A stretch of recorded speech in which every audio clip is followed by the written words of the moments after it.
Madame la présidente, mes chers collègues, crime, terreur, répression, voilà 3 mots qui peuvent définir plus d'un demi-siècle de domination soviétique et communiste dans les pays d'Europe de l'Est.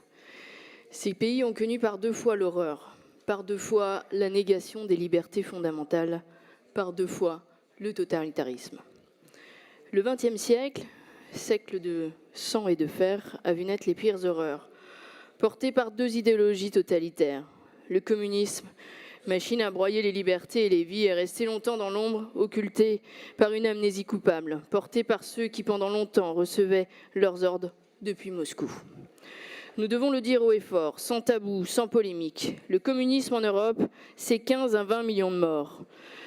Ceux de l'Holodomor en Ukraine, ceux des goulags, ceux des répressions politiques, tous victimes de cette pensée qui a pu pouvoir, sans jamais être remis en cause, mélanger le rouge des linceuls ensanglantés avec celui de leur drapeau. Comment pouvons-nous expliquer à notre jeunesse que les pays victimes de cette idéologie pleurent encore aujourd'hui leurs proches disparus, quand en France, nous puissions fermer autant les yeux? Alors que l'opinion publique et notre jeunesse restent trop peu sensibilisées à l'horreur de tous les totalitarismes, ces pays qui ont été les premières victimes de cette terreur ont érigé des lieux de mémoire poignants et se sont regroupés en associations afin de faire vivre celle-ci.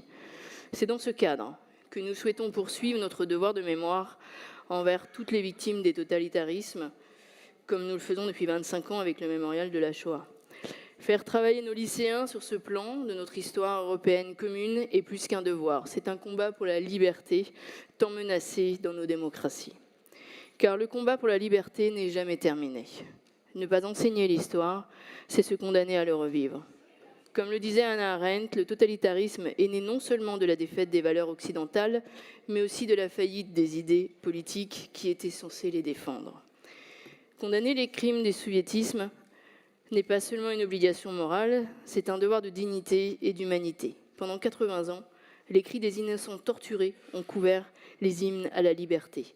Entendons-les, ne les oublions pas. Je vous remercie et nous demanderons un scrutin public, Madame la Présidente. Scrutin public.